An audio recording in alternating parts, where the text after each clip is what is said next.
Hi everyone. Today I come to section 3.3, derivatives of trigonometric function. So in here I have a graph of function. Um, Let me use myself a pen over here. Of the function f of x equal to sine x. Okay, and I know that at this point it is negative pi. Um, at this point over here, gonna be negative pi over 2. Okay, so let me, and then I have here should be pi, and then over here should be pi over 2. Okay. So I will try to have the graph of f derivative of x below here and see what is that going to be. Um, so we um, after after some years doing research and using some definition of derivative, um, you you can also try it, but we should know that at x equal to negative pi, we're going to have slope for the tangent in here going to be equal to negative 1. Okay. Um, and at negative pi over 2, you should know that the slope in here equals 0, which mean the graph of the derivative will be cross cross at negative pi or cross, I guess it's at negative pi over 2. Oh, make it better. Negative pi over 2. And at pi over here,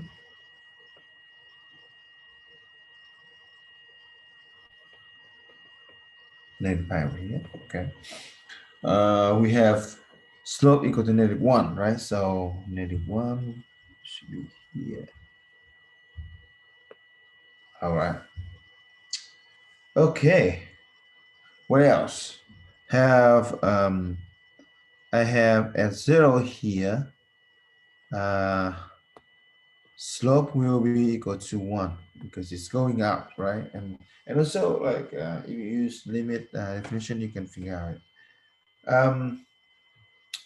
Also at pi over 2, you should have slope in here equal to 0. Okay, so let's plug in. So at 0, I have slope equal to 1. So 10. So then LDV of x is going to be here. And a pi over 2 is here. We'll have 0. So let's go to this point. And what else? At pi, slope gonna be at -1. Okay. Um, so I have here -1. Yes, pi, and -1 should be here. Okay, so let me try to draw this graph. Okay, so let's go to this one and then go to 0, 1 and go through pi over 2, 0 and go to pi -1. So if you want to go more, right, you can see that at here is v equal to slopes equal to 0, and I'm pretty sure it should be 3 pi over 2 here. Okay, so 3 pi over 2 maybe around here. So let's say 3 pi over 2 and slope equal to 0, so should be here. Okay, so and then this one should go up.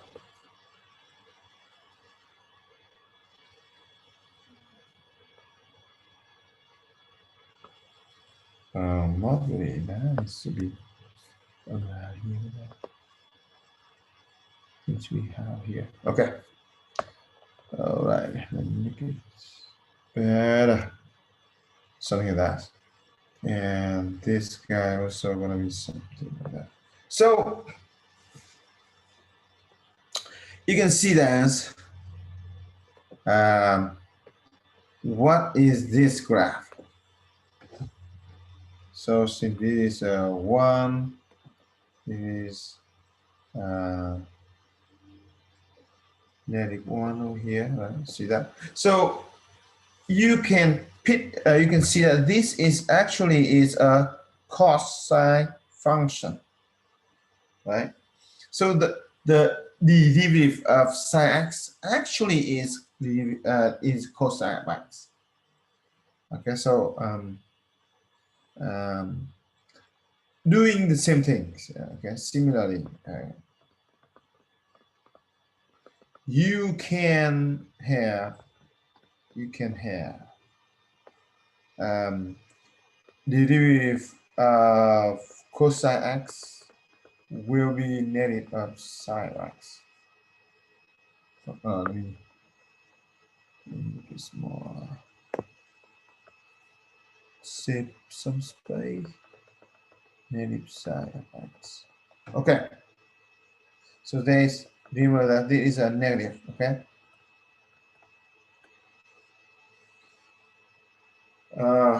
All right. So remember.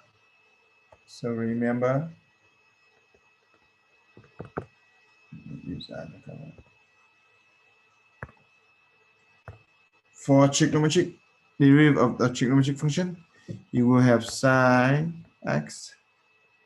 The derivative will be equal to cosine of x. But cosine of x, the derivative will be equal to negative sine of x. Okay. So, all right. So now, I want you to move down here, and we're going to talk about example number 9. And in the homework, you will show using the quotient rule that the derivative of tangent of x equals to secant square x. We can derive the other trigonometric function in a similar way. So under here is some derivative of trigonometric function that we actually use the same method above to get it. We also gonna have like the secant over here, tangent over here, cosecant over here, and cotangent over here. Remember that quick one have negative sign. So remember this one have negative sign. Okay. The negative signs is in the right hand side over here. If we go with cosine of x, cotangent x, and cosecant x. Okay.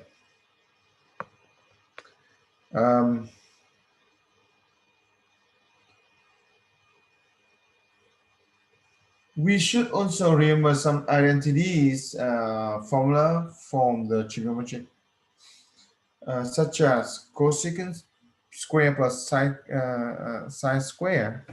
Sorry, cosine square plus sine square equals 1. This is a very important formula that you guys should always remember. So from these, I would like to divide both hand side by sine square, right? And let's see what happens.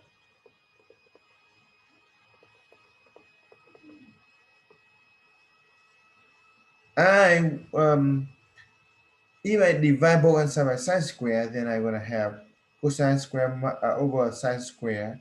Then I will have cotangent x square plus 1 equal to cosecant square x, right? That is the reason why from the first identities I can derive to the next one over here. What about instead of divide both sides by sine square, I would like to divide by cosine square x and see what happens. I divide both sides by cosine square x. And now the first term will be 1 plus tangent square x equal to secant square x. So this also is another kind of identity formula for you to remember, right? So okay, all right. So let's move down, and you will use all this information, try to work on example number 10 over here. Actually, we shouldn't have. We should.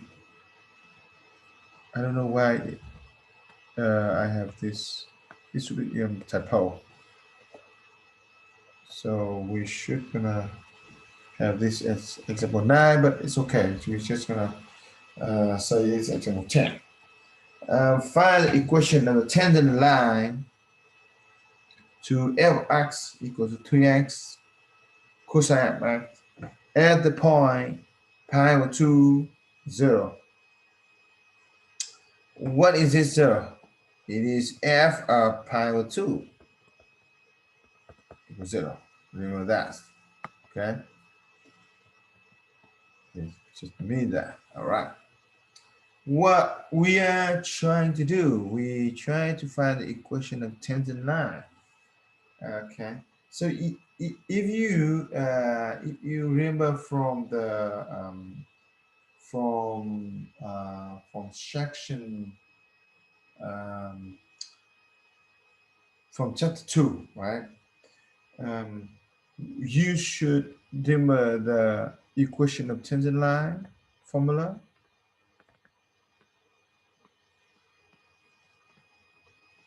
Tangent line is let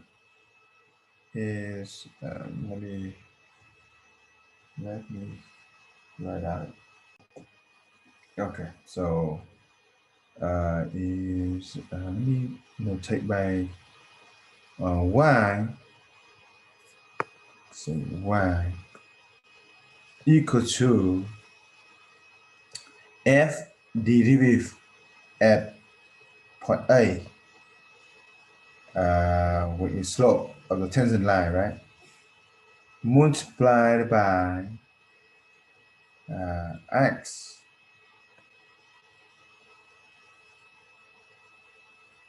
minus A, and then adding with f of A. You still remember the formula from chapter 2? Let me show you. This is, let me see which section we are in right now. This is chapter 2, section 2.7. Right? So you can see the formula of a tangent line going to be f divided by A times x minus A plus L of A. Okay, so let's come back with the problem. So now we need to find the slope of the tangent line, right? Which is what's A in here? So remember that. Note that A in here equal to pi over 2. And then I'm going to have f of A will be equal to f of pi over 2, which equal to 0. Right? What else? We need to find the slope f divided by A. So need f divided A which equal to f divided by pi over 2, right? So how can we find f divided by pi over 2? Let's find f divided by x first. So we have f of x equal to 3x times cosine of x. So 3x times cosine of x. And I want to take the derivative of all this. So this will actually be the product rule, using product rule, right? If you learn, if you have take a look at the 3.2 video using the product rule, because these have two, this is like a product between two terms over here, is 3x and cosine x, right? So you can make it become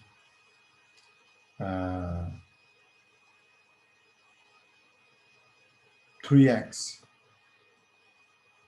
d and derivative of cosine x plus with cosine x time with derivative of 3x. Right. So this using product rule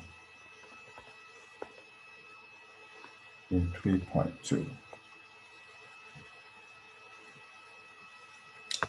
Maybe I'm gonna circle this for later for in 2.7.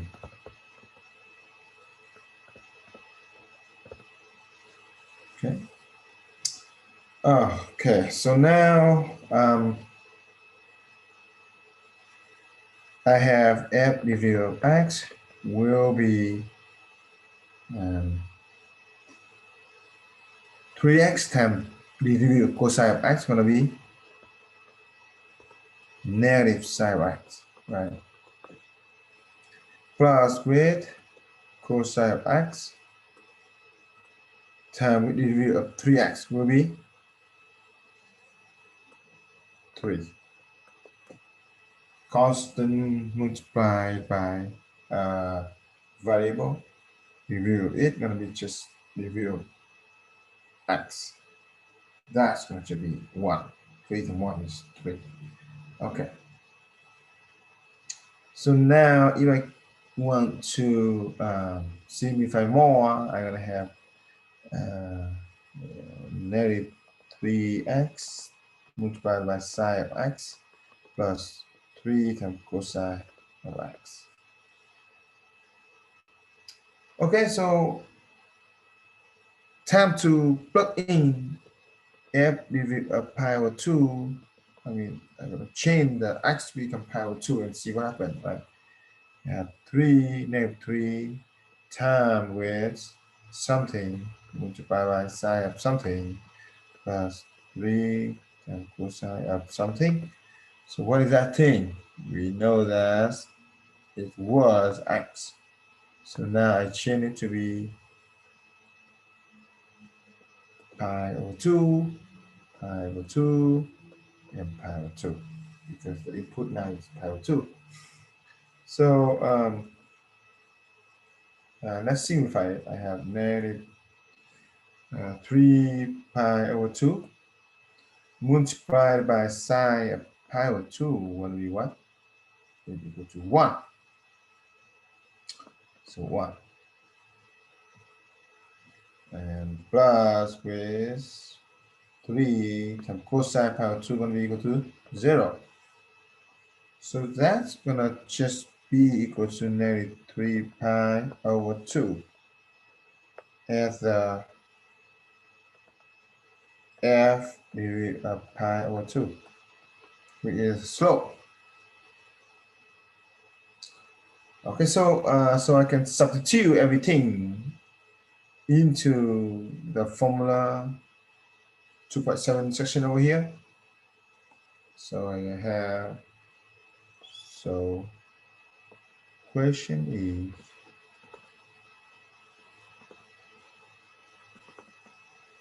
y equal to negative 3 pi over 2 times x minus pi over 2. Oops.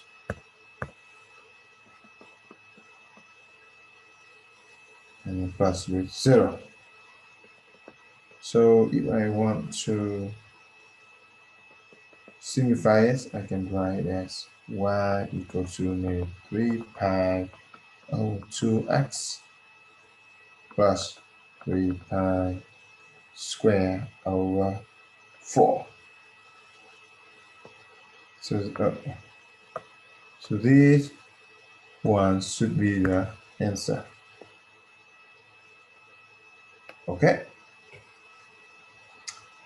Now let's move down and see a reminder from the formula above with some derivative of all the trigonometric functions. And we're going to keep working with some exercise below here. So we have exercise try number 10 and number 11 for this section. I will let you guys to these 2 columns, and we'll see you in class for doing this if you haven't have any idea for that. Okay. Have a good day.